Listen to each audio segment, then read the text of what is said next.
emergency pod. A lot of action today. Make sure you smash the like button.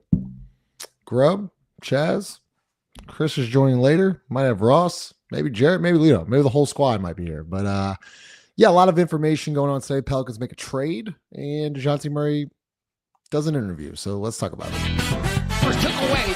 Yes, with this. Get your money's worth now. Presented by the Scott Vicknair Injury Law Firm. You've been injured in any kind of accident, car, truck, 18-wheeler, or hurt offshore. Scott Vicknair handles it all. Give him a call at 504-500-1111 for a free consultation. Always fight for the win. Is always powered by 4D Energy. Where is it? I can't. Oh, Shout out there. Shout out Blue Moon. Shout out Blue Moon. Chris Smith, Sunshine, John Deere, Standard Mortgage, and of course Theo's. And shout out to everybody in the chat as well. There's already 80 people in the chat. Yeah, make sure y'all hit the like button, man. Smash like button. Y'all. Before we get in the show, Grub came out with a podcast today talking about the trade and who the Pelicans, what direction the Pelicans go in the NBA draft. So make sure you check that out as well. So let's get right into it. Grub, we'll start with you first. Pelicans make a trade with the Pacers today. They get number 23 and the rights to, help me out with the name here. Mojave. Mojave. God damn, Justin. Sorry. I just, there you go. Overall thoughts, just initial thoughts of getting number 23 and giving up the Pacers top 4 protected pick. And I like the deal because I don't think that Pacers pick is going to be very valuable in 2026. I think the Pacers are going to be good again if they're healthy.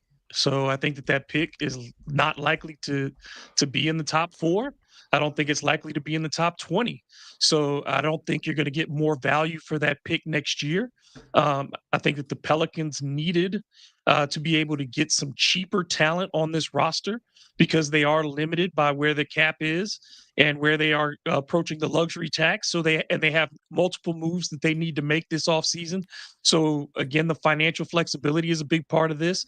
And then you get to address multiple needs because I think that this draft will yield productive players at both 7 and 23 without having to give anything up now. I think you're in good position to get help, and you can get players in both those spots that will not be as dependent on your head coach. So Chaz, do you think that there's another move to be made with these assets? Do you think they just take 7 and 23, or do you think there's something that Joe and Weaver can package up and maybe possibly move to the number 2 pick, or do you think they're going to be content with 7 and 23? I think number 2 is this. We didn't probably need to forget about number 2 for this. For just forget it. Yeah, just for integrity. It's only worked out for them, right? The Spurs. He's the only player the Spurs have worked out. Yeah, like I mean, even still, it's just like I just don't see this draft having anything that you can really realistically move up a number 2 for. So, but it's hard to tell with the 23 pick. I'm a little bit on the fence about it. As if it's an isolated move, I don't know if I like it because, knock on wood, God forbid, Therese Halliburton has a calf strain right now, right? In the event something crazy happens, God forbid, I'm not wishing nothing happens. But I would probably have preferred the coin flip because I'm looking at 23 versus 25 next year.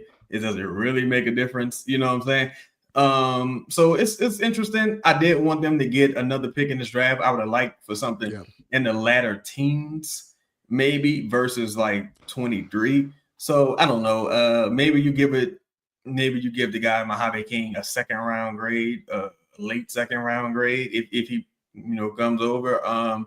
Interested to see what this means for him. Another wing guard type prospect. If they actually bring him over, I think the writing may be on the wall for a Brandon Boston or Jordan Hawkins, probably more specifically. It's interesting. I just give it a incomplete right now. So, and Grub, we've talked about this. A lot of people have talked about this on the podcast, Lido, Chaz, Jarrett, Chris, all of them, about maybe if not moving up in the draft, but moving back, gaining more assets to kind of recoup, the new war chest. I know we all hate that. We hate that term, but the war chest, right? So now you're in a position where you've gained 23. You have 2 picks in this first round. Do you think there's potentially an option here, Grub, where Joe Dumars like, hey, if you want to move up to 7, we're open to business? I don't think that's off the table because I think Troy Weaver and Joe Dumars have shown in both their tenures in Detroit that they were willing to make moves.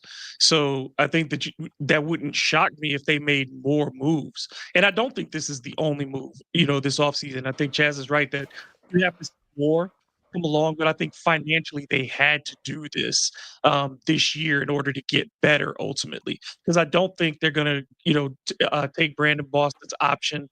They shouldn't. I mean, like he's hurt. So right now you can let him get better. And if you need him, he'll be there. The same with Elfrid Payton. I don't think that they need, officially they have to pick up his option, but they don't. I mean, they won't. I don't think because again, where's Elfrid going? There's not a demand for him, and there are other point guards that just entered the free agent market today that the Pelicans could be more interested in. So I think it gives them the financial flexibility to get better. And I think, especially if they get a perimeter player earlier, which I think they've got to cover that need and have somebody who can play a lead guard type role. But I think if they get that done earlier at 23, you can get your big. You know what I'm saying? Like there's enough bigs in this draft that at 23 there are prospects available that you can bring along. And yeah, I mean, it sucks to have to say, well, we got 2 projects at that position. But that means you're probably more than likely to keep Kelly, and maybe not have to spend that money on a 4. You're still looking for an interior player, but I mean, you've got Kelly to play the 4 and the 5, and he wasn't a negative for you last season. So I think it's just overall, there's more to come. But I'm not sure if it is moving back in this first round, but I think there is more to come. So Chaz, Grubb makes an interesting point here because we've talked about, I mean, I know Grubb's a big Malawak guy. I'm not necessarily the biggest fan of him, but like he's an interesting prospect. Do you think now, Chaz, at 7, are they going to target more of a guard like a Fears, maybe even a Khan, and then draft a big later in the draft? Do you think that is a reason why they moved to get a 23rd pick here in the first or in the draft next week? To me, it depends on. I hate that I even coined this, but it depends on the goal. Because truthfully, if you draft a Khan, you draft a Fears, you're looking at about 2 or 3 years before they're like a real rotational player and productive. Like, maybe you get a guy here that like Khan, shooting, it takes a little while for shooters shot to transfer to the league. Seen it with quite a few people. Fears, he has a few things he needs to work on. Not personally, I wouldn't be mad at the Fears pick whatsoever. If it's up to me, I'm still drafting Noah. At 23, I'm hoping the Sobers there. You got the guys like Danny Wolf, who people are very interested in. You got another like international scratch off like Yang. You got a couple of different avenues you can take. And the Pelicans also do need to start developing a cheaper payroll with guys who can perform in the short term, i.e. The Pacers, OKC, because your big money guys who one we'll talk about later in Dejounte, you're not going to get any production from him this year. You're already, because due to the injury. And CJ, he may be on his way out. We don't know what's happening with her. So you do kind of need to start rounding out the roster with cheaper talent. Yeah. Grubb, who do you like? I mean, we've only really done a lot of stuff at 7, but who are some, I'm just looking at the chat, who are some names you could see the Pelicans targeting at 23? Neat Clifford, Nolan Traore, the kid from France. He's a interesting player, only 19 years old. And then, Maxime Reynaud, interesting at that spot too, with his ability to stretch the floor. If you're looking for that more of a spacing big, to contrast with Eves, then I think, you can allow. Then you've got, between Carlo, Kelly, if you get a Maxime Reynaud, or if you get if Wolf slides a little bit, if you get that big late, I think that there are a lot of skilled bigs who can give you that offensive change of pace there, who are even more skilled than a Carlo, who's best in transition. You got guys, I think, who could put the ball on the floor sometimes and knock down shots maybe a little bit better than Carlo at this stage that you could get at 23. Chaz, do you know anybody really at 23 you like? Because I'm not gonna lie to y'all. Like Jared, like maxing out? 'Cause I haven't done much research at pick 23. I've done it at 7.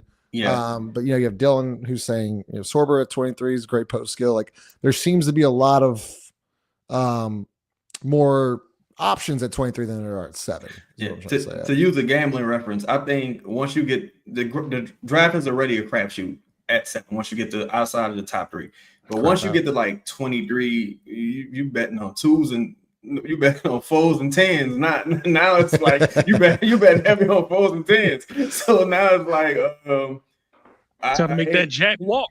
Yeah, it's Lil Joe at that point. So you gotta I think you probably gotta go with an upperclassman that late in the draft, be it a guard, which I don't mind. I don't mind upperclassmen whatsoever. I like the idea of Sorber. I like Sorber a lot. I don't know if he makes it 23. If he's there, there's no question in my opinion.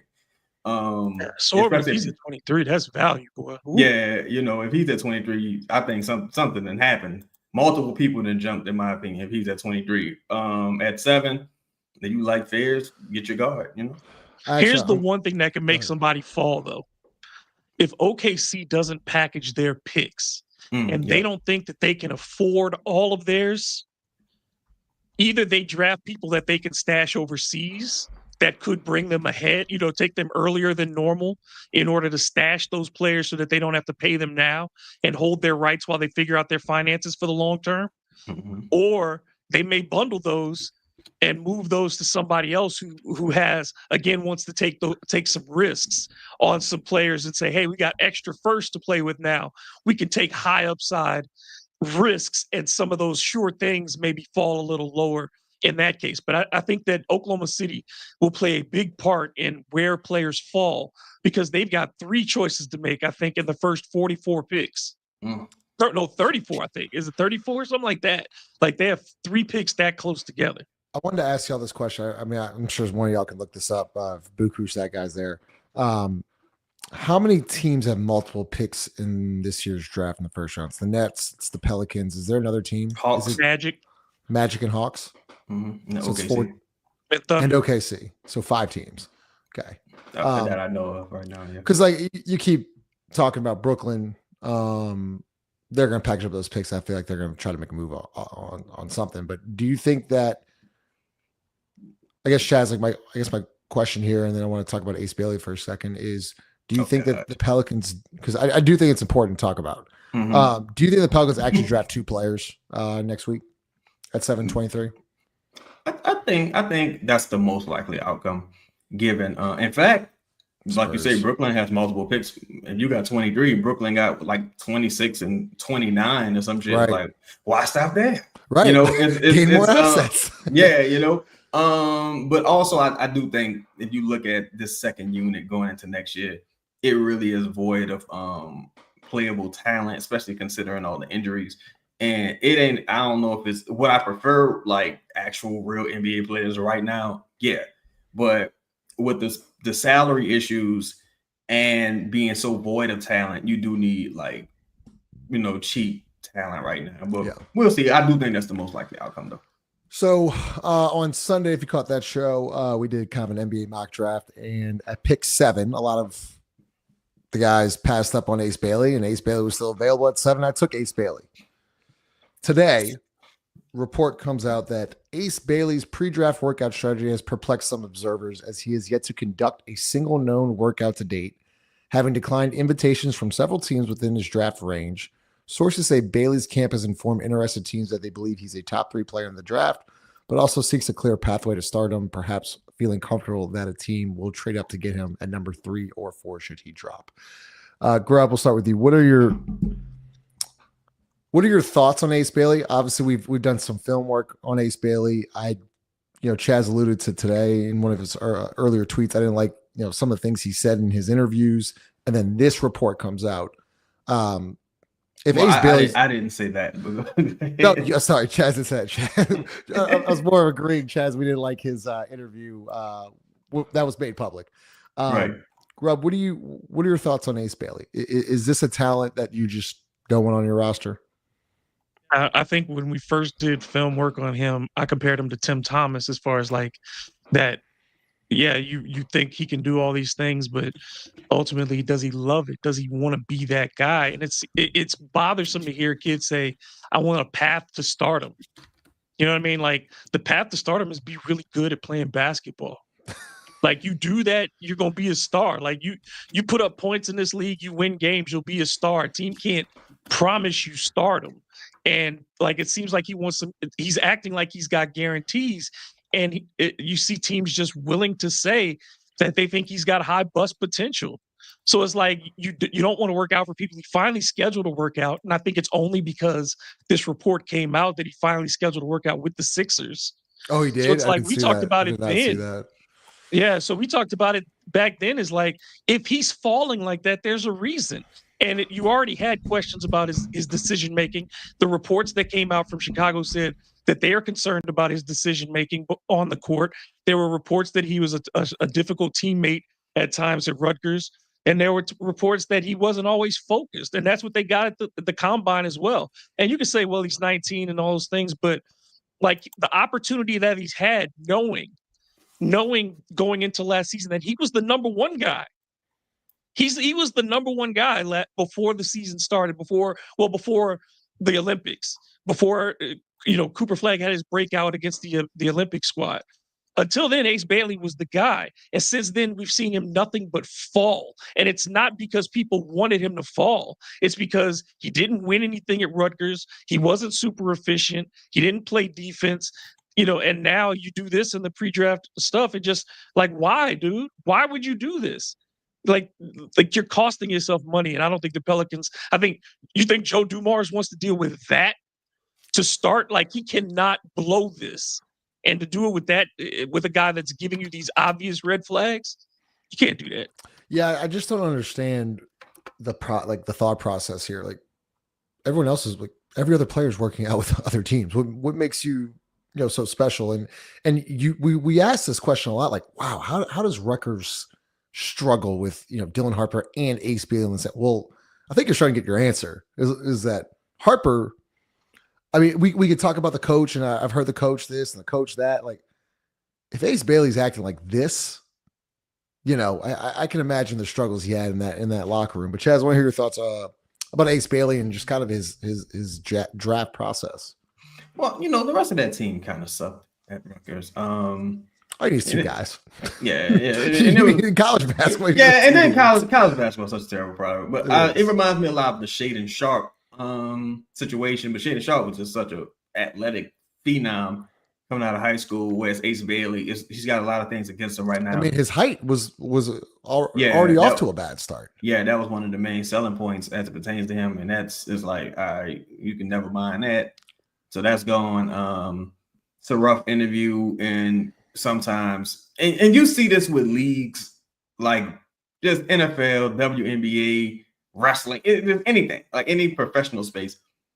When you're not very likable, it exacerbates all of your flaws. That's fair. Like Ace, his interviews don't come across as very likable. So for people, I'm sure that if you already kind of was like, I don't know, Rutgers trash. He's 6'7", he's not really 6'10", because that's a major difference. Like, so it's like he's not really great. His assist numbers are bad. He doesn't really attack the rim. He's not a very special athlete. You start like really examining what's happening here. And to me, if he fall to 7, when I zoom out, I would say I wouldn't pick him at 7, but I'll also say a lot of these same things were said about Anthony Edwards. He doesn't love the game. He's not really, dude like that. He's unpredictable. You don't know. But then he got into the league. One thing where Ann is a special athlete. He's special. Like he's a special athlete. Special. Yep. It's just like, then the first couple of years, it's like, oh, he's overweight. Now, it's just these guys, it's so unpredictable with these guys that, Jaylen Brown, like, oh, this guy, he can't really do anything. He's just a defense first 3-and-D guy. So it just, you never really know. So I'll just say I would probably pass on him if he dropped to 7. And the odds don't look in his favor right now. So I have to ask both of y'all this question. Then Grub will go with you first. Do you think there's a possibility Ace Bailey falls out of the top 10? Yeah. How low do you think? Does he go then? Because you can already kind of say there's always a guy in every draft that just obviously you have the Shedeur Sanders thing right in the NFL. Fast forward to the NBA, I feel like Ace Bailey is like the guy that will drop. How low do you think he will go? I mean, he could drop to the early teens, and I think it's because then you get teams that like, oh well, we can take that risk, right? You know what I'm saying? Like you'll get a lot more teams who feel like they'll take the risk because it could be worth it, and it'll be a team that is more of an experienced team where they feel like they have veterans who can get him in line, or to be a team that allows him to get the ball from day one and says, "Go be bad, we don't care." Go be bad, shoot the basketball as much as you want. Those are the two teams that are going to take a chance. Either a team with a lot of shots or a team with a veteran who can teach himself. Chaz, go ahead. To me, it also depends on how the board falls, right? Like if it's Con Knipp or Ace Bailey, I'm taking Ace Bailey. Like I'm not even like gonna play myself. Like I'm not, because I'm like, come on, man. Like, I'm not waiting. Con.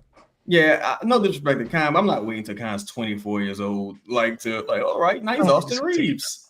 No, I mean, because I don't really just need a shooter guy. Like again, I need a A to pass his class. So I think Ace. What is Ace to you? If he's not a good athlete, he's not a good shooter, he's not a good finisher. What is Ace? Is it the potential? It's the potential upside. It's like because there's guys like I don't think Paul George is like a super spectacular athlete. He just like as he got old, he got big and strong. He was a defense first guy. I do think Ace is very competitive. He has a frame, he can put on some weight, still got a crazy wingspan, shot making ability. I'm just saying, I would rather take the gamble and be wrong with that than be like, yeah, you know. So this trend, we're thinking the same thing here. Grub, we'll start with you first. So Pelicans have 23, say they take 7, and Ace is starting to fall. So he gets into the 15, 16 range. Do you think there would be an opportunity for the Pelicans, who have been somewhat, we don't know if the reports are true or not, but there's been reports saying that Joe Dumars likes Ace Bailey. Do you think there's a possibility where they see, as Chaz was saying, they see how the board's playing out? They got 23. They got a couple. Could they possibly move up with that 23rd pick, whatever, another asset, and then take Ace Bailey maybe at 15, 16? That's a great question. I mean, it's possible again with those multiple pick teams. Like that's where I think you have a chance to move back up is teams with multiple picks who may not need 2 picks in this draft. And so you go through those and just look there and see who has the highest pick, whether, who has those multiple picks and has high picks, and they might want to just move back for the cost of, for the cost of reducing their cost on their pick. So I think those are the teams. Yeah. You look at I think the Hawks need talent. They're not moving back. You know what I mean? Like that 13, they wouldn't move that one back. They may move 22 back if they really don't like something, but you're trying to get higher than that. Oklahoma City is where I think you have a chance. I think Utah could move back from 21 if they don't see what they really like there. What about San Antonio? So I think those are the teams. What about San Antonio? Say Bailey goes past 13, Spurs take Harper, and they got 14. You think the Pelicans would maybe look at the Spurs and say, we'll take 14 we're off stuck on like the tough thing is we don't know what team's going to make their big swing. You know what I mean? And we still, and I think the league expects that a lot is going to go down on draft night, when players are going to really get moved on that night. You'll see all these teams taking picks for other teams. And I think if the Spurs are looking for that veteran, even to pair with Harper, or they're taking Harper and they know they're taking Harper for somebody else, then I don't know what their strategy is going to be. And that's the tough part of this draft is I think there's going to be so many moves. The Pelicans could do a lot of things, but I think, like Chaz said, the most likely outcome is that they take 2 players.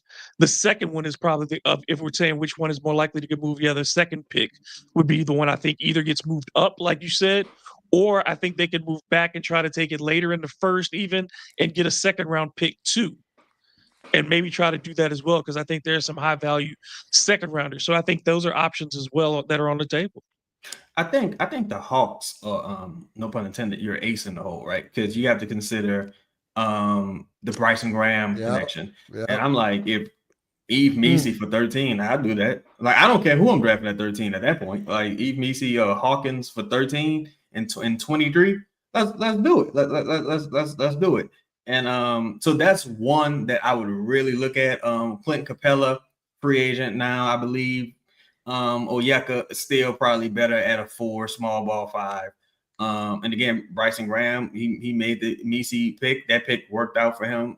He just got another international prospect with they might be trying to build a mini Spurs over there. You know, they got the guy they just drafted this past season.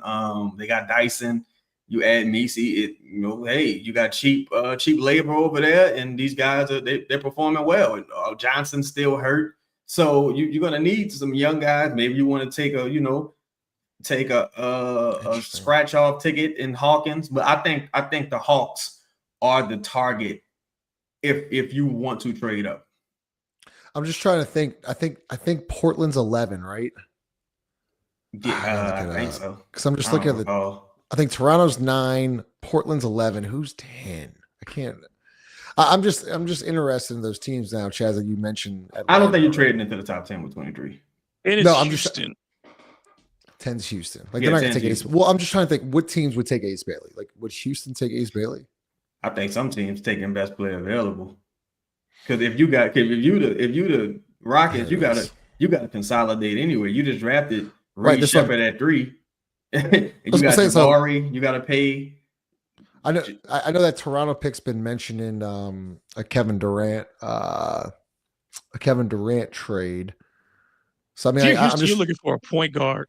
Like, I think Houston's looking for a point guard because they got to, you got to start an Ace Bailey team. Maybe is Portland an Ace Bailey team? I think Portland gonna take a low maintenance player right now. Is Chicago Ace Bailey team? Yes, that's the team. I even think the Nets are Ace Bailey team. You think the Chicago Nets are definitely an Ace Bailey team? Yeah, Nets, Chicago, and Brooklyn. Maybe even the Wizards. Like, that's what I'm saying. I don't think he's like that polarizing to certain teams because certain teams they know. Like Shaedon Sharpe was drafted 7th, and Shaedon Sharpe ain't want to work out for nobody. Shaedon Sharpe, like I'm not. Shaedon Sharpe didn't even play past high school really. So I think nobody really, if the talent is there, there's gonna be teams like Washington, like that we ain't signing nobody really. So they gonna take the risk, especially now the prices out here in Maryland. He just doesn't feel like when you start with the next Kevin Durant. And the thing about KD that makes KD unique, and the reason I hate people doing these kind of comparisons, is that when you talk about these legendary players, 9 times out of 10, there's a physical attribute that no one else can duplicate. And KD is 7 foot with a 7 foot plus wingspan that makes it impossible to defend him. He's also one of the most efficient scorers we've ever seen. Like, his ability to get to his spots on very few dribbles is something that if you're going to be Ace Bailey and you're talking about, like, because there was a risk with Kevin Durant. Like, there were people who said, he couldn't lift 185 pounds, but nobody said Kevin Durant was a bad teammate.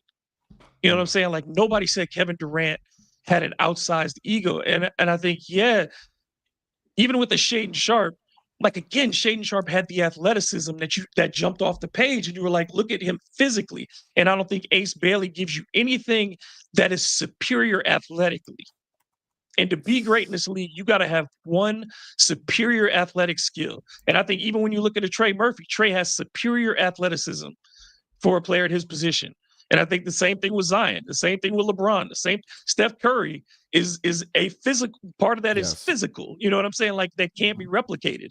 And I think that's the thing for Ace Bailey is like, do you feel he has something that is you cannot get anywhere else? And I think that's the hard thing is that's what he was sold as.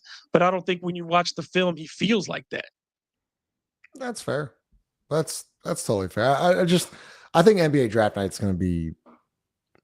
They always like. They say that shit every year. That's what I was going to say, Chaz. Like, there's going to be a lot of action. There's going to be a lot of trades. And then you get to the draft and it's like. Last offseason will be the busiest offseason ever. Like, it's like, fuck. All right. So.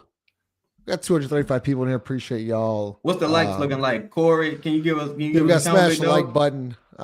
We are going to now talk about the Dejounte Murray interview with the Pivot. And lot of things going on. Obviously, Dejounte opening up, which I do really appreciate.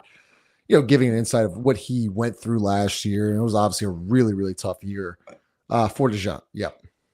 It's 59 likes, bro. We Oh. might need to run an ad, and on the other side of that ad, we come back while the ad is running. Can we get the likes up, please? It's Can we just 244 people. smash the like button, subscribe to the People channel, Good. just smash it. That's offensive, man. That's offensive. God, we have Goddamn, so Justin. many freaking commercials, chat, or freaking videos that I can't hear. Buying a house is one of the largest financial investments you'll ever make. That's why you need the experience and the support of the Standard Mortgage team. Whether you're looking to purchase, refinance, or consolidate debt through a cash-out refinance loan, Standard Mortgage will help you every step of the way. For the last century, we've grown to 7 locations across Louisiana, but we've always called New Orleans home. While others are busy raising your rates, we're focused on raising the standard. Visit us today at stanmore.com, STANMOR.com, NMLS number 44912, equal housing lender. 80 likes. That's good enough, right? Let's get 20 more. It's up to Prospect. 95. Hold up. Prospect. We like We were just here Sunday, bro. Prospect. We were just here Sunday, last Wednesday. Gruz goes like 3 days a week. Chris Lito and 5 do a fucking show every other day. What are you talking about, bro? Good to hear from you. Anyways, so yeah, Dejounte Murray went on the pivot. And once again, appreciate him kind of talking about some personal struggles and what he went through. Obviously a really tough year with the freak injury, breaking his hand, and then obviously the Achilles, and his mom, some personal issues back home, and I'm glad everyone's okay. The mom's doing better, but just it was pretty eye opening to see what Dejounte Murray went through in just one calendar year. But what we're going to talk about is some of the things that were said about the Pelicans organization. We're going to pull up the interview, Lala. If you could pull up the interview, we're going to speed ahead to the 51-minute mark. And yeah, you can wait, hold up before we start, shout out 504 boy. Co, get you a membership, bro. Get you a membership. That might be his membership. Might be it right there. Go ahead, Lala. New team, 31 games in, fractured hand, Achilles. Mm-hmm. How frustrating must that have been? This is probably my worst experience in the NBA. Mm-hmm. This is my worst experience in the NBA. Nothing but love for New Orleans. We talking about the city, even the organization. I don't badmouth nobody. This is my experience. This is what Dejounte go through. Mm-hmm. And that trade, it wasn't even supposed to happen. Like, all right, stop it there, Lala. That wasn't even. Time out. You want to go ahead? Let me, because I'm gonna say this, and I told Justin this. I'm very sensitive and empathetic to his situation. I don't want to talk about his family whatsoever. Right? To me, that didn't even happen. Right? Like, and to me, I'm not acknowledging that at all. Like, no, this is purely basketball related. I just want to play this clip. When we were at group workouts in Los Angeles this year, we were at the Clutch Pro Day, and we got together with Rich Paul there. And one of the things Rich said to us was, you really need to go try to get Dejounte Murray. And we sort of laughed, and we said, we tried to do that at trade deadline, and we weren't able to really make something happen that made sense for both sides. But when he shared with us the excitement that Dejounte had for our situation, it was really an eye-opening thing, and it was meaningful to us because as an organization, that's the kind of organization you want to be. So, look, I'm a person who's advocated for Dejounte to join the team since he was a San Antonio Spur. Me and Justin did a show about this, but boy, I do not like people lying, dog. Like, don't lie to me. Do not lie to me. And just wait, because there's more. Grab, got anything before we hit the play clip? I just say I remember that. I was there, and I remember that, and I think it's interesting again. Like, you see Willie nodding too, so that wasn't the first time the story was told. You know what I'm saying? Like, for Willie to nod the way he did, that wasn't a nod of agreement. That was a nod of affirmation. Like, yes, we had this discussion. So yeah, that comes off real bad. And for clarity, it comes off real bad with Dejounte. For Dejounte, yeah. Yeah, not Griff lying, because I think people in the chat, y'all misinterpreted. No, Dejounte Murray is lying right now. Yeah, because That's you in see what my I'm saying opinion. with Willie, right? You see Yeah. what I'm saying with Willie, right? Mm-hmm. Lala, could you rewind it back 10, 15 seconds to see the Willie Green thing? No, that wasn't that. That was me who played that. Oh, I'm clip. sorry. I could Chaz. replay it again. Yeah, let me see what. When we were at group workouts in Los Angeles this year, we were at the Clutch Pro Day, and we got together with Rich Paul there. And one of the things Rich said to us was, you know, you really need to go try to get Dejounte Murray. And we sort of laughed and we said, you know, we tried to do that at trade deadline, and we weren't able to really make something happen that made sense for both sides. But when he shared with us the excitement that Dejounte had for our situation, it was really an eye-opening thing, and it was meaningful to us because as an organization, that's the kind of organization you want to be, where players the caliber of Dejounte Murray are looking forward to joining. We could keep it rolling. We keep Go it ahead, rolling. Lala. About the city, even the organization. I don't badmouth nobody. This is just my experience. This is what Dejounte went through, go through. And that trade, it wasn't even supposed to happen. Like, that wasn't even the thing. Like last summer, I was here last summer working out in Atlanta, you know, knew me and Trae Young, you know, that was, you know, they should never did that. And they were figuring out what they were doing. You know, they traded me. But that wasn't the team we were talking to. That wasn't even an option. It happened. I'm a competitor. Time out. So it happened. Pause. Now, I'm not sure if Justin grabbed this screenshot, right? Not sure if he grabbed it or not. But Dejounte Murray was overwhelmingly excited to join the team. Oh, wait. I got that. Hold up. You got a screenshot? Is it in there? Give me a sec, Chaz. All right. So he was overwhelmingly excited to join. His social media posts, etc. Yeah, exactly. Social media posts on Twitter, his relationship with Zion, his relationship with Brandon. No, that's not the one. That's not the one. That's something else. No, you never uploaded it. That's my bad. It's all good. So he was overwhelmingly excited to join. He said shit with a bunch of T's for some reason. I can't relate. He was in response to Josh Hart. Yeah, in response to Josh Hart bad mouthing the team. That's with Josh. Yep. He said, shit, I can't relate. Nola, I've been smiling. Nola is always a red flag. Nola, not New Orleans, right? Say, Nola, I've been smiling since that motherfucking trade happened on my mama. That's what Dejounte Murray said. And Josh Hart said, I don't think you'll ever hear someone say they were excited to be traded to New Orleans. And Dejounte Murray quote tweeted that and said what Chaz just said. Yeah. So we keep it rolling. Go ahead, Lala. That's 2 lives I caught you, homie. I'm like, damn, I'm back in the driver's seat like I was in San Antonio. When I say that, I'm the point guard. I get to make the decisions for everybody around this room. I get to help you get another contract. Help you. Right. I'd rather see y'all go to the All-Star game before me. Stop it. That's just who I am. That's my. See. Why I gotta be the bad guy here, dog? Why you can't just keep it a cool dollar? You know what I'm saying? Why, bro? You know, you my brother. I love you as my brother. Why we got to do this? Why we got to do this? Well, shout out to Chris. Why we got to do this? No, not shout out to Chris. Here's another clip from his feelings of selflessness in San Antonio. They bring in a point guard from Argentina that's close with Manu, playing in front of me. And I'm behind Tony, Patty. But they playing these mind games. They trying to see if they could break me, not knowing you can't break me. They want you to break yourself. They want you to break yourself. You know what I'm saying? Man, bro, this is too much, bro. I'm like, what did they put me through, bro? I don't understand. I start hearing your name. Steve Jack went through a lot of BS. Obviously, we know you. I know you cold, so you ain't got to tell me you cold. Come on, bro. People don't realize, bro, I went through so much there. Like, I was there 6 years. You feel what I'm saying? Like, it don't seem like he was there that long either. It doesn't.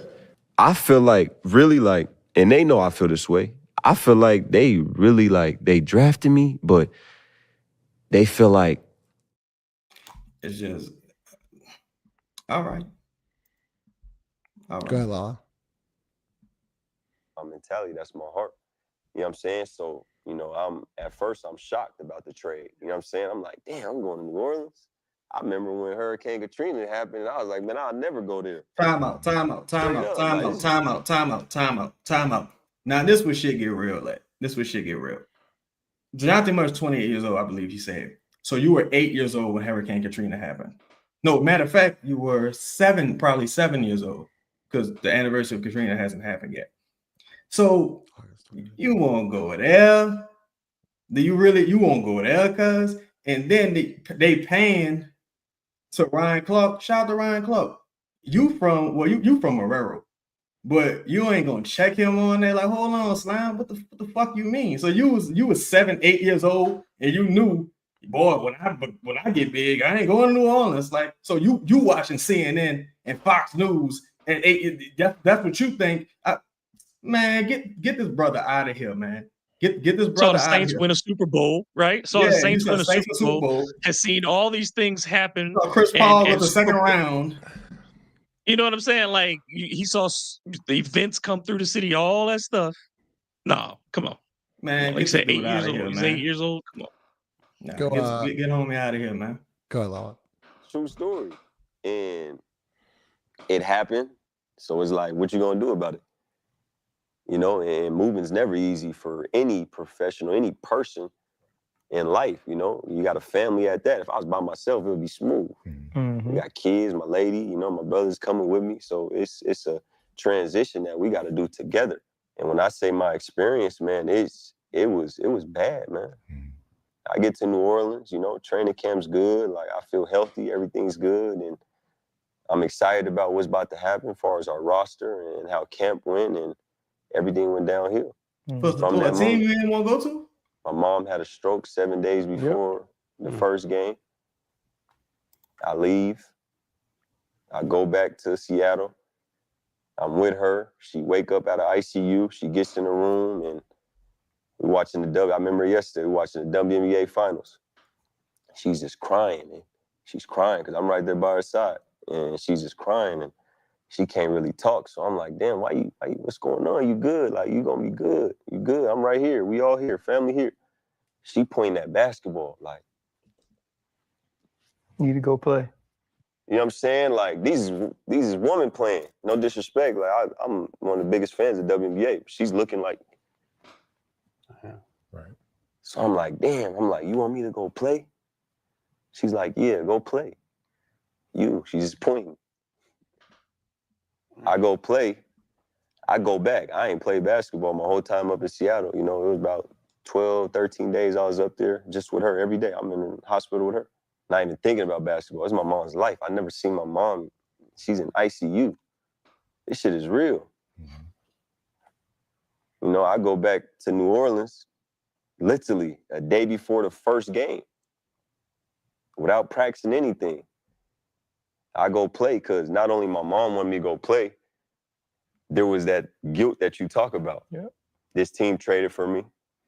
The point guard, to run the show, keep everything organized. I got something to prove to them. Back with you. So I do appreciate this of Dejounte. Obviously going through a really, really tough time. And I remember mentioning this because we heard something personal had happened to Dejounte Murray. And I remember going back like, man, like, let's come back, play game one with all this shit going on back home. And then to break your hand in a really bad way, like just a freakish way. I think the game was over. The game was over. It was at the end of the fourth. I think he gets fouled, and does he land on Brand? Something happened. Like, I don't reached in. I think was it he reached in on and I remember him just like looking at his hand and shaking. We were doing the post game, and I remember us talking about Dejounte. Like, man, like, glad to see him back out there. Like, I know he's going through a lot of stuff. Like, major props to him, and then that happens. Mentally, and Chris, we're doing the show. Mentally, Chris, like, you see him going through this. Obviously, it's a really tough time for Dejounte, new city, new team. I'm just wondering, like, I think me and Chad were talking about this today, like, or might have been me and you. I don't know who I was talking to. No, it's not actually another guy. Do you think he ever really developed any relationships in New Orleans? How could he? That's what I was like, if you really think about it, he goes back home, training camp, gets injured, then, as you'll see back in this interview, goes back home again for another month, comes back for 15, 20 games, tears his Achilles. Yeah. And in the midst of this, there's players that are hurt in and out of the lineup. Yep. Zion doesn't show up. Yeah, I mean he I think Brandon gets hurt. Like, I mean, it's a lot that was happening during that period of time. Herb got hurt. What, game 3? Game 4? Golden State game. Yep. Herb got hurt like game 3. He did. Cheese him. He did. Game 4. Damn. The first injury, and then the second was just Yeah. So now, all right, Lolly, you roll the clip. You say you feel like you got to prove. Should all pivot to the same. It all comes to the pot. You know what I'm saying? So, I get there and everything's great. I break my hand first game. Yep. And I'm out. And the shit that hurt me was that I felt like that was God saying, no, you got to be with her. Like, she wanted you to go there, but nah, you broke your hand because you got to go rehab and be with her. Right. She needs you more than this game needs you. I go back with her, and my mom was out of ICU and made it to a rehab center, and then she went backwards. She had to get rushed back to ICU. So I'm back in Seattle, not knowing what's about to happen, and just dealing with this. She recovers. Thank God to this day, she's doing better. She can do, better than what she is, but she's better. She's been out of the hospital. And from that moment, I go back and, the times when I get back, I made it important to them. New Orleans, like, because it's I'm not the guy. I don't want to hear the sad stuff all the time. Like, don't remind me of it. I appreciate the text and the first time you see me, but we got a task to attend to. We got work to do. Let's go hoop. Because that's what she would want me. Remember that part. Just remember. Let me say this real quick. Go ahead, bro. Because, I think when he says you have to put some of these things on yourself, and he said himself that he felt guilt. And I think we have to go and look at, when we say the track record, I think we'll talk about that when we get to the end overall. But I will say this for the Pelicans track record. Derek Favors, in his one season with New Orleans, lost his mother. The Pelicans never rushed him back. He left, and after she passed, they allowed him to grieve as long as he needed to. And when he first asked to come back, they told him, no, handle your business, come back when you're ready. It would strike me as odd that Griff, at that time, his job not being in jeopardy, I can't see him making that dude feel like he had to be there for day one. Not when they have let Zion miss day one. Not when they've allowed other players to take their time coming back from injuries. Drew Holiday's wife. I was just going to say that was Drew Holiday's. Yeah. And the pipe leg injury he had. Yeah. Man, we've just seen it. We've seen them allow guys to take their time in coming back. Ryan Anderson and his, God bless the dead, his wife's incident. I mean, his girlfriend at the time, her incident, with that. Yeah. Go ahead, Lal. Me to do. She wouldn't want me to pout, cry, and sit in the house on her blanket. Like, nah, she taught me to be tough. She taught me to keep going. So, I was ready to hoop. And from that moment, the organization, it got bad, man. Like, as you guys can see, like, such and such got fired, another guy left. They brought new people in. Such and such got fired. Someone got who got Bryson. fired? David Griffin got fired. Oh, no. He's talking. Wait. He's talking about during the year, right? This is what he's talking about. Go rewind it back to. He's making it sound that way. Right. Yeah. 10 seconds. When I heard it like the first time, I absolutely took it that way. Oh, really? And I was like, who is he talking about? Again. Thank God to this day, she's doing better. She can do, better than what she is, but she's better. She's been out of the hospital. And from that moment, I go back and, the times when I get back, I made it important to them. New Orleans, like, because I'm not the guy. I don't want to hear the sad stuff all the time. Like, don't remind me of it. I appreciate the text and the first time you seen me, but we got a task to attend to. We got work to do. Let's go hoop. Because that's what she would want me to do. She wouldn't want me to pout, cry, and sit in the house on her blanket. Like, nah, she taught me to be tough. She taught me to keep going. So, you know, I was ready to hoop. And from that moment, the organization, it got bad, man. Like, as you guys can see, like, such and such got fired. Stop. Another guy. I was ready to hoop. Such and such got fired. See, I hear but like after that, he says like everything just got bad. And then I think he's connecting what happened in the offseason with Griffin being let go, and then whoever other organizational figures, and then Graham. Well, why would he say such and such? We know because he prefaced it. The statement structure is very important. He prefaced it with, "As you can see, such and such got fired." They wouldn't see if Willie like Bubba he knows Griff's name. Like that part is weird though. He probably just didn't want to throw him under the bus, like say the GM or okay, yeah. I mean, it's just weird. Okay, it's weird. Go ahead. I left. They brought new people in, and it was a situation where, like, seriously, like, I got all these problems going on. Not only my mom, I broke my hand, I recovered. My mom had a stroke. One of my cousins. Yeah, stop it right there. I see what you're talking about right now. I see what you're talking about. Okay. You know, he's still talking about he hasn't even got to the Achilles yet. I see what he hasn't even gotten to the Did Achilles someone yet. get fired? Like, I'm trying to think if someone got fired that we just. He said such and such got fired. Somebody left, and they brought another person in. I think he's just framing it in a very bad sentence. Like he's just framing that like. I think he's just saying shit like me. I don't know though. Go ahead, Lala. Then my uncle overdosed. Damn. Back to back to back. And in the meantime of all this, like, I'm not getting what I need in the organization. It's hard for me to get my training table time. It's hard. Justin Solo. Go Justin Solo. This is where it gets very important. Okay. Lala, I need you to just rewind it back about 10 seconds. So 56-41 area. Because I think the words here are very important. And I'm just trying to break it down. 56-41. 56-41. That's good. Those. Damn. Back to back to back. And in the meantime of all this, like, I'm not getting what I need in the organization. It's hard for me to get my training table time. It's hard for me to get lifts. It's hard for me to get my own court time. All right, stop. So you can only imagine where my table time, lifts, court time. I'm struggling to find a way here where there wasn't a coach, a PD guy, anybody like, hey, Dejounte, like, I'm ready to work whenever you want. I find that very hard to believe that he couldn't get court time.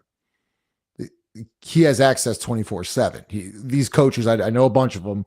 They're there for those players 24/7. I've heard of 2 a.m. workouts, 3 a.m. workouts, 2-a-days, 3-a-days, 4. You name it, I've heard it. Those guys work their asses off. Those PD coaches. They are there at a drop of a hat. So I have a hard time believing he couldn't find court time. Second thing, you broke your hand. There's other stuff you can obviously do in the weight room, but like the weight room is a 24/7 situation. And then the table time thing, once again, so you're telling me that the training staff neglected him and just said like, no, we're not going to work with you. Like, I just think like, I'm not trying to defend the organization. I just find it hard to believe that he couldn't find court time and he couldn't find table time or a lift. Like, what do y'all think that means? Or am I like totally off on that?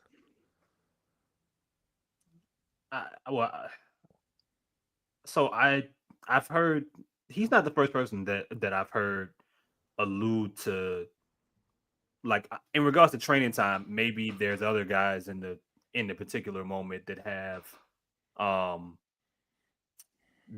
something scheduled that I guess he's talking about within the facility, or he's talking about within the I won't call them the trainers, but the people that are available there. Maybe he's mentioning maybe when he was available. I just wish you got more specific, Chris. Like, that's my thing. Is like, I wish it was more specific because now, like, I have more questions. Like, yeah, but on one side he's bashing the organization. On the other, like, can the organization even defend itself? Like, but I mean, it's an hour interview about his whole life. I mean, you would probably have to get something more Pelican centric to kind of like Ryan Clark and Channing Crowder in that moment is not going to ask directly about like, well, hey, what do you mean about that random day in January with the New Orleans Pelicans that had won 5 games at that point in time? Like, you know what I'm saying? So I understand what you're saying. Look, man, DeJounte's an emotional guy. That's clear. That's clear from each stop and from like watching him play and seeing some of the things that has happened throughout his career. He's an emotional dude, and with that, you get moments like these. I don't know. What I'm curious about is the organization, like the people that he was mentioning or that he was alluding to in the organization. Are they still there, or are they gone now? Well, the only 3 that are gone are Swing, Griff, and Bryson.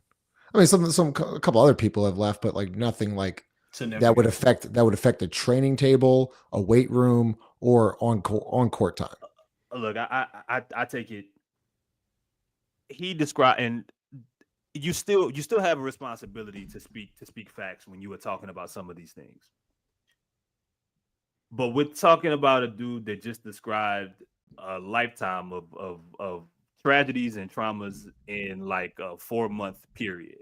I ain't saying it excuses everything, but I don't expect that individual to be in the most clear mental organized space to be 100% together when going through this stuff.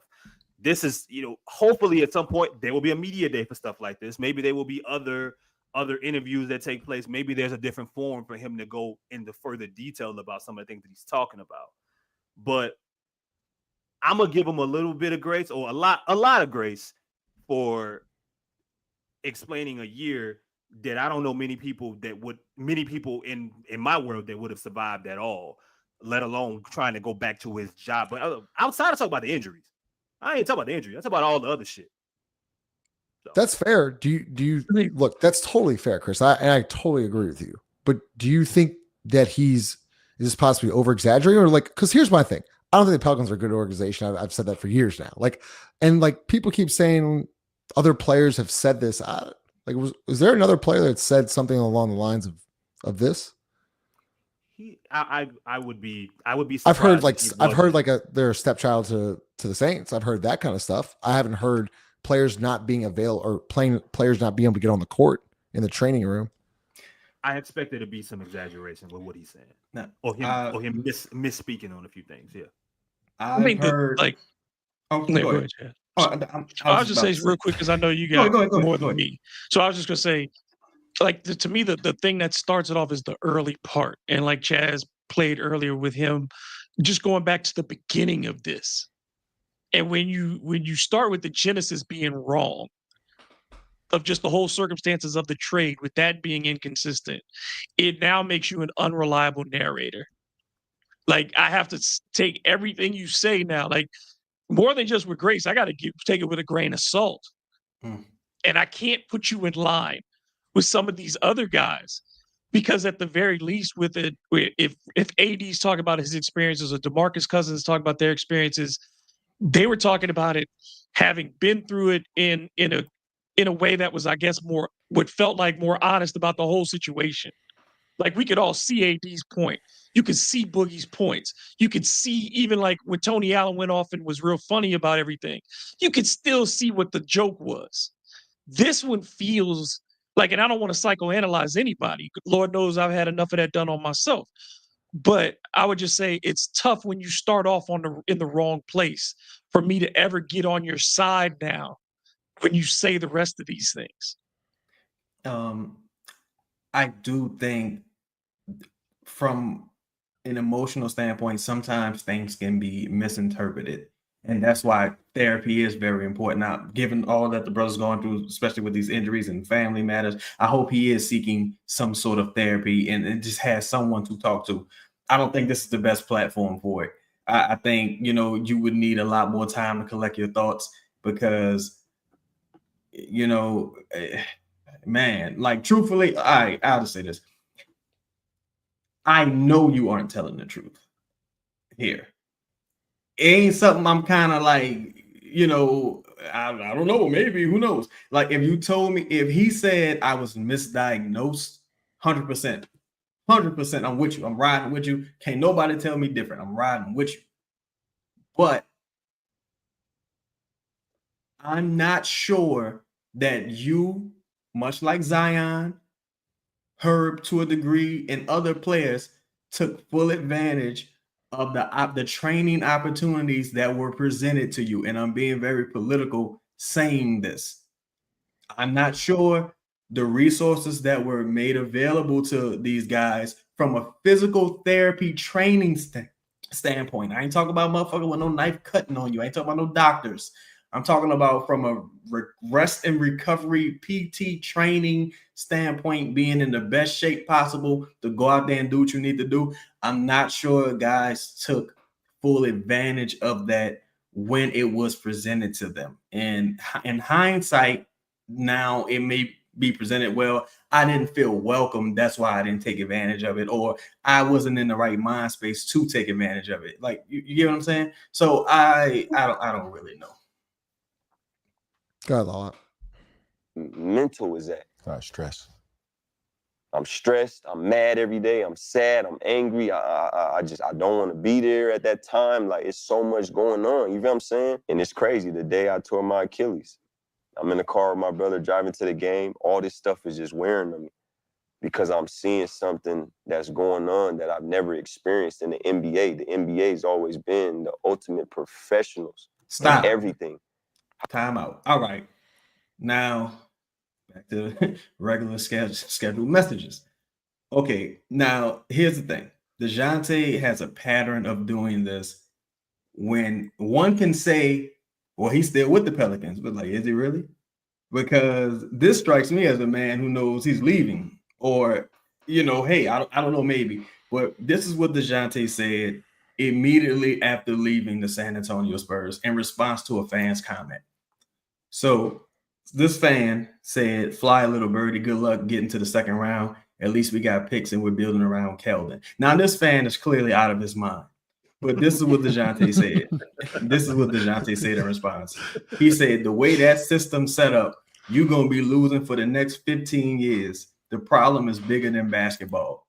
Right? Now, that's what he just said about the Spurs. Now, this is something that came out earlier this year, and a beat writer for the Atlanta Hawks, if I'm not mistaken, if he was a beat writer or not, kind of confirmed this. He said, you know, things like this are to be expected with Dejounte. He kind of said Dejounte puts on the front. But this is another screenshot where he DM'd the fan, another fan. Stop talking to these fans also, Dejounte. But he said, all right, come watch practice and see that team play together, and then watch the games and see another team. That's a bunch of exclamation marks. Also, if you want my job, come get it. I want to see you be told one thing in practice and use the way in practice. And when the real game starts, it's a totally different game. Come run up and down the sidelines with no rhythm and flow. Come be a spot up player. Oh yeah, not to mention actually watch the games and see how long I'm out. The games when I sit and how long I actually get to make decisions as a playmaker. Oh yeah, come ask every player on this team this year and last year, are they happy? Then come talk to me. Y'all want stats over wins. I can't relate, sucker. All right. So that's you leaving San Antonio on bad terms. He's still cool with Pop, but it's like, you know, your granddad at this point. And that's you leaving Atlanta on bad terms. I'm not casting any aspersions here. I'm just saying that's interesting. But go ahead. How you work, how you walk, how you talk, whatever. You get everything. You know what I'm saying? That's never going to be the problem to people to come get your work. You know, they got food, they got everything you need. The problems usually come from outside of it. Or your play. You produced or you didn't. You know what I'm saying? It ain't those things. And I'm somebody that's really detailed about my work. You know, my work is my work. I don't play about my work. So not only I have my hand, my mom, my cousin, my uncle, I'm not even able to get what I need. Right. My mind's in a whole nother world. I don't even know if I want to play basketball at that time. Mm-hmm. So all of this is going on. You pop your Achilles. What's going through your mind when you're on the court playing the Celtics and your Achilles goes? the day I was driving to the game, my brother was with me. We're driving, and I'm just venting to him. He talks about it to this day. Like, he's like, our conversations was just weird. Like, it was like something was gonna happen. Like, I told my agent too. I'm like, man, if something don't shake, like, something's gonna happen. I don't know what it is. The way that things is going and where my mental is at, it wasn't just me. It was everybody's mental, every player. Like, I hope this brings peace to my brothers. I hope, you know, everybody gets what they need. I hope the organization, you know, get it together. Like, because you have the talent, but it ain't just the talent. You need every dot to connect to have a chance to go win. But even that game, I just was mentally gone. Sound like something. I was just about to say that. I feel like I've heard that before. I feel like I've heard that before about this organization, teams, coaching staff, whatever. All right, go ahead. This is a mad standstill. Please, You know what I'm saying? Like, I was just gone. I've never felt this way. I don't smoke or drink. Right. So I'm feeling something that I don't even, you know what I'm saying? I don't understand. I'm like, why? I got hurt the first quarter, like, right away. Mm-hmm. Stop. Oh, yo, look, bro. I'm trying to think how I want to say this, because this is my dog, my brother, right? I wanted this man on the team. Brother, you got hurt in the fourth quarter. Look. Wait, the Achilles? Did he really? The Achilles? Oh, he's talking about the Achilles. He's talking about the Achilles. Oh, okay. I was about to say. Woo, boy, I was about to say. I was like, wait, because we jumping around, so I'm like, all right. Achilles was, yeah, go ahead. Wait. And then what hurt me the more about that situation is when I got hurt right there. I got up, walked it all, went to the back. My girls being told, my brothers being told, whatever you need, you need anything, whatever you need. I'm sitting on the bed like, damn, whatever I need after I tear my Achilles. All right, stop. That's the point I was thinking about, right? Yeah. Like, I'm gonna go, Justin. Well, I was gonna go order here. Justin being very, y'all don't know how cool Justin being about everything right now. Shout out to Coach Knapp. But it's like, because Justin really become a member, join the members on the show, because this is an ongoing story. But now you just said that you didn't want all these, like earlier, you don't want all these sympathies and, you know, God bless you, I feel sorry for you, da da da da. And now you can't get what you need. Now I'm presuming you're talking about from a training and preparation standpoint, even though you can tell your Achilles any kind of way. You know, we just saw what happened with Jason Tatum, and we know he trains and does his thing. So I'm assuming you're talking about from a training standpoint. Again, much like Zion when he hurt his Achilles, knock on wood, when he hurt his hamstring, were you taking advantage of the resources provided to you in preparation? And I think some people conflating the training staff with the medical staff. That's two different things. Not talking about Oshner. We're talking about the training staff, the physical therapy people, the people with the bands, the people who stretch you out. You know, we're talking about those people. Pause. It's two different things. You guys want to go? That group was just overhauled. Remember, that group was just overhauled. So, yeah, go ahead, Grubb, and then Chris. That was it. I was just saying that. Just that. I didn't know if you wanted. I mean, that's a pretty. You know, what he said. It is important because I mean, you know, folks, it's like Chad said, they're not the surgical folks. The players are getting their own surgeries. Let's just be square on that. It's like they are in conjunction with the team, but they're getting their own surgeons for their major procedures. You saw Herb when he got his procedure done. Trey got his done. Those weren't team physicians doing the cut. Those were their personal physicians. And the same, and with the training staff, you know, after they brought in, you know, that first group with Griff, he changed it over in response to all the injuries that they had during the 42-40 season.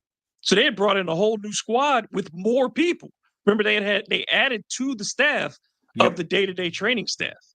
So it's like, I know this, when I was at practices this past season, there was always somebody working out. Like there were always players on the side working out. So, you know, I think that I think that hopefully, you know, you go through trauma and you kind of conflagrating a bunch of things, but I don't recall these things being said at the time. I don't recall people talking about this stuff with him at the time of these kind of bad things happening with regard to how he was being treated. Chris, thoughts on whatever you need? This sounds like someone that needs to heal. Mhm. Like physically, mentally, emotionally, he's a long way away from healing. A long way away.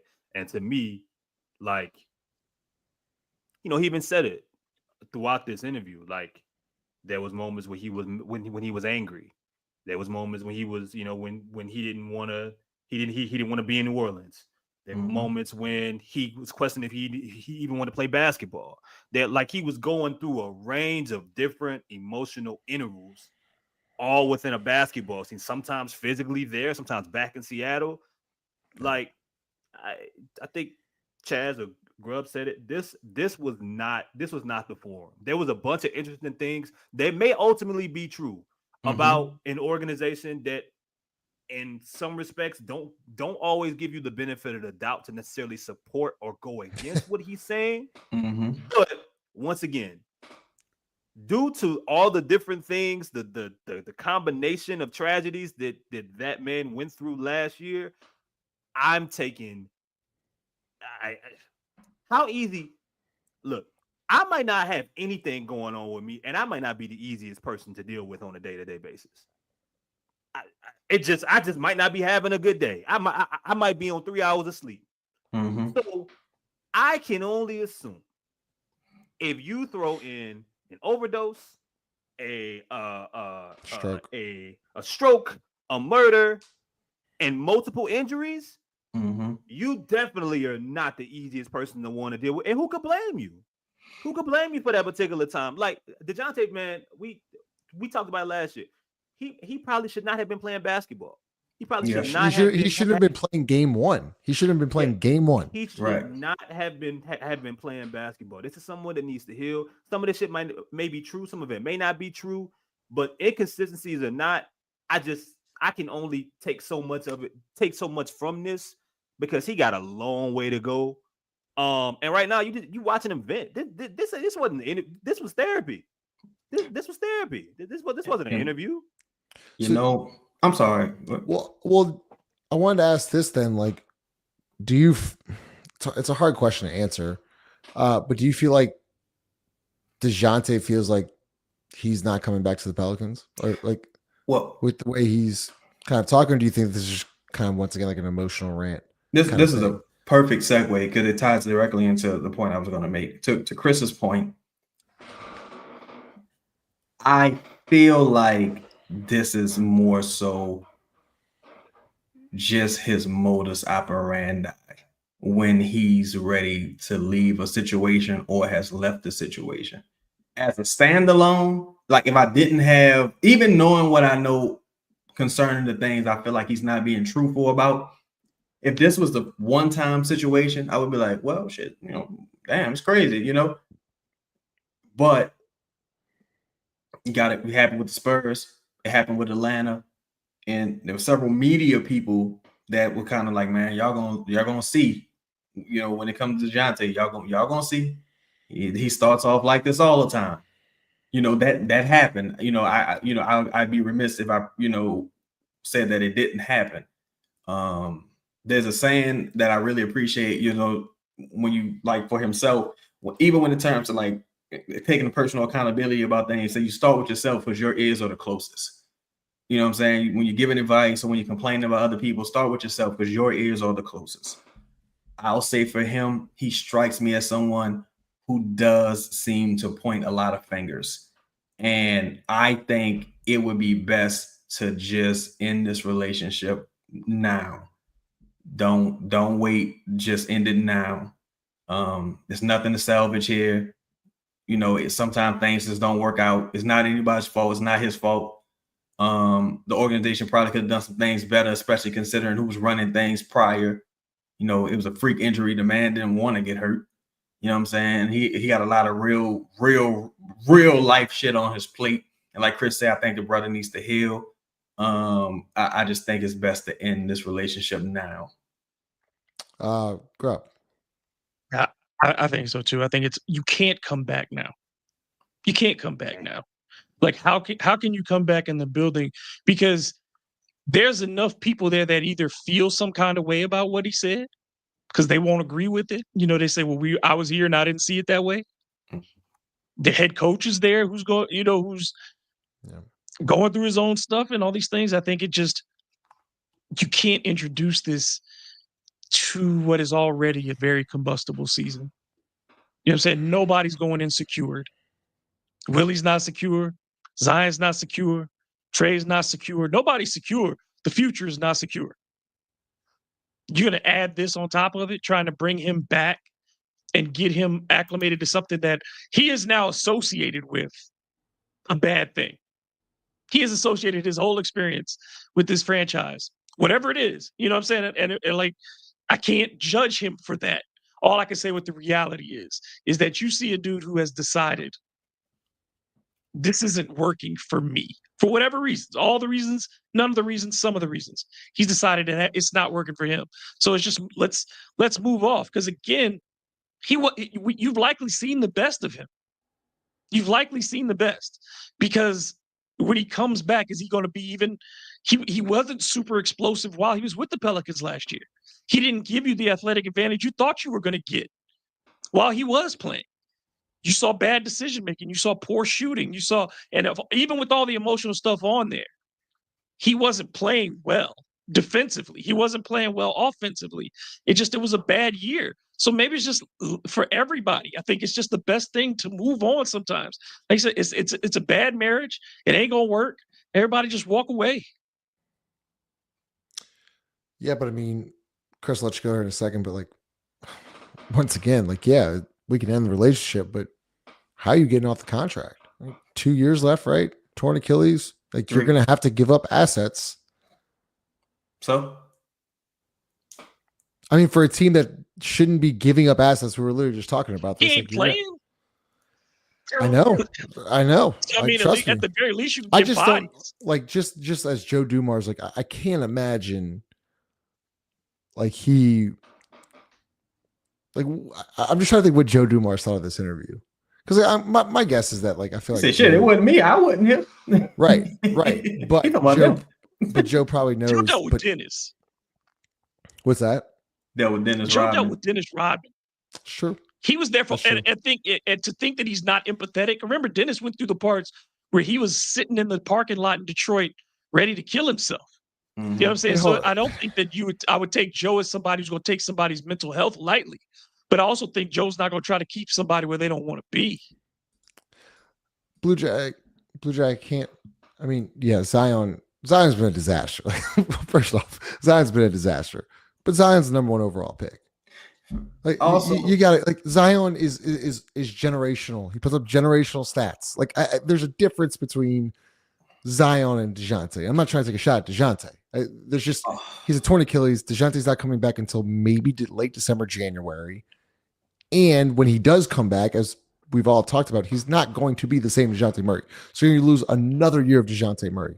And can I say this? Even in the event that I wanted to keep Dejounte Murray, it's not so much for one, it's about the contract, right? It's about the contract. For two, I don't want kick him while he's down, but it's like he's misremembering or misinterpreting quite a bit, and that's me putting it nicely. Like he's misinterpreting or misremembering quite a few things here, and situations like that don't tend to improve. And this is on a very, very, very public forum. So, yeah. And Blue Jay, this is why, like, look, shout out to you. I'm glad you don't agree with me, because this is the beauty of this show and the beauty of this network is that fans like ourselves are allowed to do these type of disagreements. And it's a very sensitive situation. So I totally understand. Blue Jay. Yeah. And like, I'm completely like not saying your opinion's wrong. I'm not saying my opinion's right. It's just how I feel. Right. Totally. So shout out to you, Blue Jay. You remember. So big shout out. Chris. Anyways, Chris. The other part is these guys don't want to get think about everybody getting asked about this. You know what I'm saying? Like everybody now is gonna have to answer is, do you feel like things are available to you? When everybody comes back, this is what it's gonna be. After the draft, it's gonna be these things for Joe Dumars. These are questions he's gonna have to answer now. The next time he speaks publicly, he's gonna get asked about these things. Yeah. What was the Bradley brother that played for the Spurs? It was the one whose dad was a coach, I think, and he had a brother that played in the league. Was it a Bradley? The Pelicans almost traded J.R. Smith for him, but they were too late to the phone.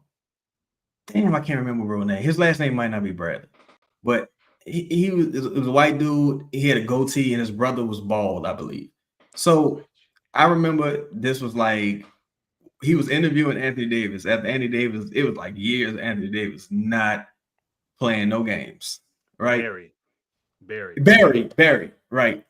Brent, and what's the other one? Oh, John and Drew. Rick. There's 3 of them, yeah. Yeah, Rick is the bald one, right? Brent, Rick, Barry, yeah. Rick is Brent. the dad. Rick is the dad. All right, so this was Brent. John is the bald one. He was interviewing John is Anthony the bald. Davis. So John's the bald. He was interviewing Anthony Davis, Brent Barry. And he was like, so when you finish working out, how do you finish? Do you finish hot or cold? And he was like, well, I finished hot. And Brent was like, you need to finish cold. I'm trying to get you to play more games this season. So you can look and say that the team absolutely could provide more resources to guys, especially considering their injury history, but also, man, these dudes gotta take care of what they can take care of, control what you can control. Because again, we ain't talking about nobody cutting on you, AD. We talking about you getting in the motherfucking ice tub after the game. After the game. So, it's just things like that. Chris, go ahead. We'll wrap it up here. Do you think he's traded after this? No. I think this Joe has put out.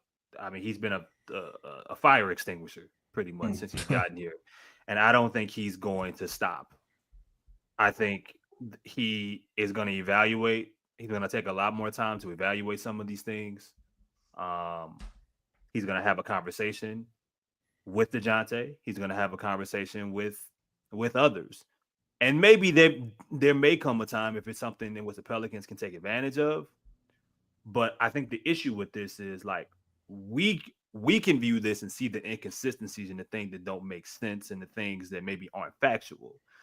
But the perception of this is going to be, until proven differently, that the Pelicans are a shitty organization, that the Pelicans are once again wrong, that the Pelicans are poverty. Like that's going to be the perception.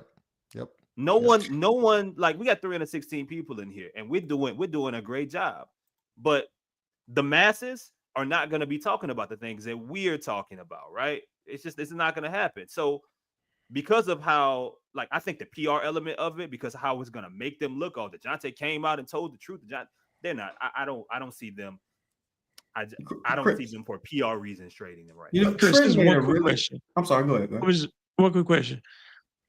My thing is, and I do get what you're saying, and I agree with you by and large that most people won't do that. But I think what's tough is the Joe Dumars part of this is like, I'm surprised he hasn't said, well, there's a contrast now.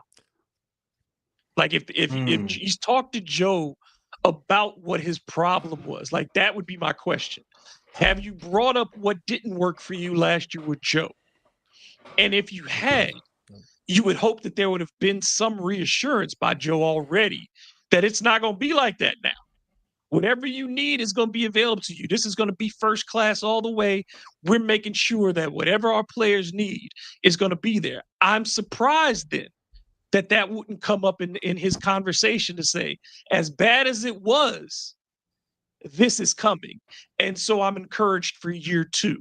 You know what I'm saying? Like to only be talking about it in this level, it feels like he's still going through it. Do y'all think he's spoken to Joe Dumars at this point? Yeah, I do. Had to. So to Trent's point, and that was kind of the question I was going to ask the panel as well. It's like, why you still on this platform saying this, or just on any platform, period. But why are you saying this publicly when you turn over a new leaf, and there was a lot of things you could have referenced everything you referenced last year and still ended it like Grubb said, like, well, now we're moving in a different direction. You know, I'm in rehab, yada, yada, yada, boom. Like, but some of the things he said, you can't take back, I don't think, as it pertains to the training staff, because this ain't 2020 staff. This ain't 2021 staff. It ain't 2022 staff. It ain't 2023 staff. How's he supposed to work with coaches too? Like, I couldn't get my court time. I couldn't get my train time. That's a shot. And no one's been fired from my knowledge of anyone from the medical team. So that team's coming back. From what I've heard, most of the coaches are coming back. So you're taking shots at PD guys and train, like, that makes me think, well, shit, like, one, who knows, look. He's talking like a man that's gone. Thank you, Chaz. That's what I'm saying. That's what I feel like. That's what it feels like. So I know you don't think that but like, I don't see a way back. I just don't. So do you whether guys, it's emotional or not, I just don't see a way back from that. Do you guys believe that they have maybe there have been conversations, I don't know if he's been a part of, or maybe he's privy to already, about him possibly his name coming up in deals? Do you think that this could be at play, or do you think this is more so of him trying to, being a soft media trade request, him kind of starting him working his way through the media to get himself hopefully out? You know what I just thought about as well? I don't know why it just hit me when we didn't pause at this point. This is a Rich Paul guy, and he said prior to the injury, I talked to my agent. I said, we got to do something. Something got to give. Something got to change. So it was like, yeah, that was pretty good, huh? But now he's like, but it's like, yo, homie, he gotta go, and he gotta go. Like, even if you trade him for another distressed asset, this guy, as a clutch client, especially, this brother gotta go, because it's gonna get worse. See, and this is my thing with Chris Brown. Like, this is my thing with, like, JJ Redick, like, just called Griff out. Like, he just straight up was like, no, fuck this guy. Like, I wanted to, he didn't do right by me. Now, Drew has said some nice things about the organization, but yeah. overall, from the Tony Allens, the DeMarcus Cousins, the Anthony Davis, the list goes on and on. The organization, in my opinion, has been awful, and probably some of the shit he's saying is true. Yeah, 100. I just don't think that he's. I just, like, I'm not saying Dejounte Murray is a flat out liar. No, like, I do think some of this stuff is true. I just find it hard to believe. I think there might be a little bit of an over exaggeration. Like Chris and Grubb and Chaz, y'all all made great points the whole night. And look, he's been through so much in just one calendar year. And like what we talked about, man, like I vividly remember opening night, opening up this show and shouting out Dejounte Murray for coming back and showing up game one for his team when the other guy, the face of the superstar, wasn't even there. So, like, I vividly remember, man, like, shout out to Dejounte Murray. This guy, like, literally wants to win here, so on and so forth.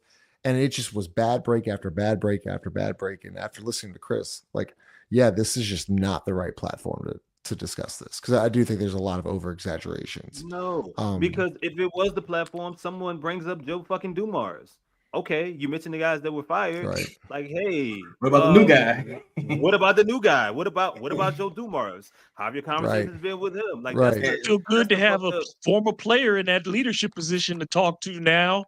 The guy who's been through what you've been through. One champion. Yeah. And the fact that you're sitting across from a Louisianian and, New Orleanian, and he don't, you see what I'm saying? It's just the fact, the fact you on here.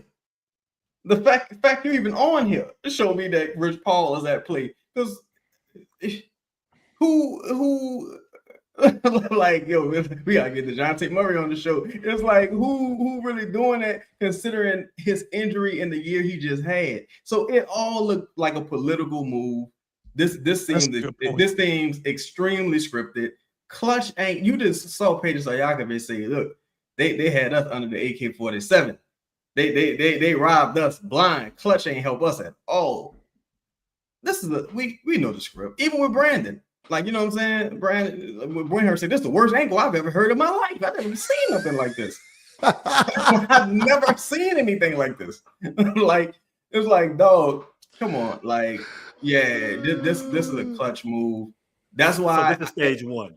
Yeah, like, as much grace as I want to give him, if this didn't happen on every stop along the way, I'm with you 100%. Because to me, all the personal stuff, I'm with you 1000%. But when it comes to the stuff that I think you're being mischievous about, I gotta kind of call it out, because it's like, nah, Slime, I was there. You know, not in the building, but you know, we all hear things, and it's like, I got a memory, and nah. Yeah. Well, get to fan questions. Dude, I don't even know. Look, I'll go through a couple minutes. We'll go 5 more minutes. It's been a day, but yeah, make sure you smash like button. Appreciate when it's pulled up. And thoughts and prayers to Dejounte and the entire Murray family. Shout out to everybody, Miss Murray, and just everybody. Best wishes and prayers to you. Yeah. His life. I mean, like, we know what kind of life he's the struggles that he's had to deal with. I think we all have empathy, but like you said, we have to deal with this from. This is all. Yeah, this is all from a basketball standpoint. What was said about the organization today, in which, like, a lot of people on social media agree, like, this is not a good look for the franchise. I'm not saying I can't be backing the franchise, but like, we're just pointing out both sides of the coin here, and I think it's important because he did say a lot of things that a lot of other players said, but like, I don't think I've ever heard a player say that when he's currently on the roster. Like, that to me was like, he is a current Pelican right now. So just a lot of things you had to discuss. So Trey, appreciate the super chat. What about Trey for 23? We talked about this. Oh, Chris, you might have been on the oh yeah, Chris, what do you think about what you think? 23? I didn't fucking think about that. Really? I keep thinking Oh, you went there for the Ace Bailey conversation, bro. Oh, let me ask you this. Listening. Yeah. Are you if Bryson is in Atlanta, are you trading pick for the 13? Are you trading 13 for Eve Messi and 23? Wait, what? Oh, Bryson? to get Are you trading Eves and 23 to get? Yeah, I'm sorry. Yeah, are you trading Eve and 23 to get 13? So I'm sorry. Oh, so absolutely. you have 7 and 13. Yeah. Oh, absolutely. That's one of the things I feel like they will not pick at number 23 unless something goes wrong. But I keep looking at it as same here. I keep looking at it as, okay, well, is this ammo for something else? Is it ammo to make a dumb mistake and move up if it's not to 2? But what I didn't consider was, is 23 being packaged with a player? Y'all say Messi. What about Herb? You like that's what I'm thinking about. I think I'd end up higher than 13 if I'm moving Herb. Yeah, I gotta get to like. I gotta get to 9 or 10. No. Oh, you saying for a player, for another player? Atlanta. Yeah, I'm not talking about to Atlanta. I'm talking about generally packaging, just generally packaging Herb in 23 and seeing what that gets you. That's a really good idea. And then you can really now we'll talk about it. And I'm Justin ready to end the show, but now they can really go all upside at 7. Just go ahead. They can really go all upside at 7 because you can package 23 with a player, or you can stay at 20. Like, it just gives you more flexibility. But that's what I'll be thinking. 23 and said player, whether you think it's Hawkins, you think it's Messi, you think it's Herb, what does that get you? And you get to keep 7. That's the be Kelly. You know what I'm saying? It could be Kelly. Yeah, it could be. Because that's what, $14 million. Yeah, a little over 13, right? Yeah, 13.7, 13.4, something like that. And it's expiring. Yep. So even better. When's the draft? Next Wednesday? Next Friday. Next Friday. No. Next Wednesday. Friday? Yeah. No, a week from tomorrow. You're right. A week from tomorrow. Yeah, Wednesday. A week from tomorrow. I forget what day it is. Were you thinking, I thought this is the longest fucking wait to a draft ever. Like that. I know. A week from tomorrow. That's right. All right. Grub from Mondog. Can we trade picks for Jaren Jackson Jr.? Nope. I don't think Memphis is getting rid of Jaren or Ja. I think they're going to, at least for the short term, try to build around them. I don't think either one is going anywhere. It's crazy, though. Memphis is a lot like New Orleans. A lot. Like, you think about their situations. They both got number one and number 2 pick from the same draft. Can't keep them on the court. They got messy ledgers off the court. And then your other player is somebody that you think has a super high upside. And you are faced with the dilemma of, can I build around that guy? And I think that, like, for Jaren, that's the question that the Grizzlies are trying to figure out is, if we had to get rid of Ja, can we build around Jaren? And I think the Pelicans have to think about that with Trey's. If we move Zion, are we building around Trey? It's like, it's very weird that these two organizations are in very similar positions and they started in the same place in 2019. So this is a great comment I did not see. So whoever started this, thank you. I think it was me. Chris Brown. Oh, no, that wasn't me. His comments come off, let's talk about the Dejounte interview. His comments come off even worse when you consider the fact that the Pelicans have the president of the Players Association on the roster. And it made me think, right? You make a great point, Chris, because CJ McCollum has been injured. And CJ McCollum has rehabbed, has gotten back on the floor. And it makes me wonder, and he's never once complained about table time. He's never once complained about access to floor time. He's never complained once about any of that. If there was a person to complain about this, would be CJ McCollum. The health inspector is not eating at a restaurant with roaches. He is going to be some regulating going on at minimum. Now the players might get away with murder, but the front office, nah. The fuck is table? Table time's the medical table, Tennessee, like the training table. Table time is the training table. Propel Talk MD. That's what. Brandon seems like he enjoys communicating to anyone that will listen that he was cheated. It's been at every stop. That's kind of been my point, man. It's like, it's interesting. It's just interesting. I'll say that. Chris from Jay Johnson. So we can't handle the truth, and he has to go. He sounds soft. It's just the reality of the situation. You have a locker room is people. It's a workplace.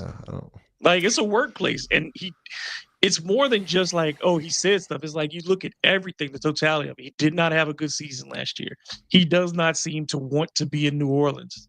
And I think that, again, what's the long-term investment? The Pelicans are going to have to make a decision at the end of this year, if they keep him, to think about extending him. And are you going to extend him now with all of this? It just doesn't make sense. The value is not there for it. It's best for both sides. This isn't about being soft. I don't think nobody up here would ever say you want the Pelicans to be soft. Like this, that's been the major complaint about this franchise, is that it's too soft. So, I mean, that ain't why you talk about moving Dejounte. You talk about the realities of business and of teammates and all these things that go into this.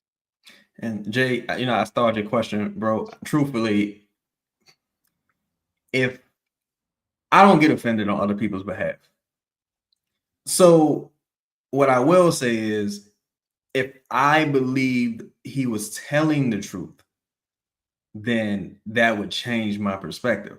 But given some of the things I know, that's why you should become a member, Jay Johnson, because given some of the things I know to be true, there's a lot of inconsistencies in his comments, but there's a lot of consistency in his behavior when he's ready to go or when things don't go well. Brandon, anyone think it's crazy? He thought the Katrina take was laughable. Maybe he hasn't been here long enough, but wild. I don't think it was. I didn't think it was. It wasn't laughable. I didn't take it like that. I just didn't think it was. I just didn't think it was unnecessary. I just didn't think it was necessary to bring up. He was 8. Like, that's the thing. Yeah, you was 8. You were in the Pacific Northwest. Was that right? Like, yeah, from Seattle. So yeah. It was just that was just a weird, like, why bring up Katrina when it was in poor taste because it was a lie. That's the thing. Like, it was in poor taste because there's millions of Katrina jokes, right? It was in poor taste because it's like, what? You was 8 years old watching George Bush say, "You're doing a hell of a job." No, you weren't. Like, let's keep it a cool dialogue. This is just something. It's like when people say people who never been on the team really like. I heard they treat the Saints better than the Pelicans. That it's just one of those cliche, corny things to say. And I thought it was a very poor taste. Well, Jay responds, Grub and Ches, but you move him and it continues. It does us no good for our future players, in my opinion. Jay, the future is now. That regime he's talking about, that regime's no longer here. The future is now, and he's aware that the future is now. So he still made that comments based on some shit that happened in the past. So that tells me he ain't got no intentions on being, because he didn't say, I hope it work out for us. He said, I hope it work out for my brothers. You know, I hope they get what they need. He didn't say, I hope it work out for us and we get what we need moving forward. So, you know, words mean things. It's very important. You know what I'm saying?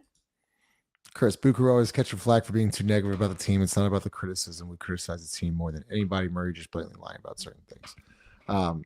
Yeah, we just actually dissect the truth and just dissect and just give actual opinions. Like we're just different. It's not like I keep saying this. It's so funny. If you guys didn't think we loved this team, like, do you think we waste hours a week on this fucking team? Of course we love the team. We want to see them succeed. And I keep going on these. They haven't succeeded at all.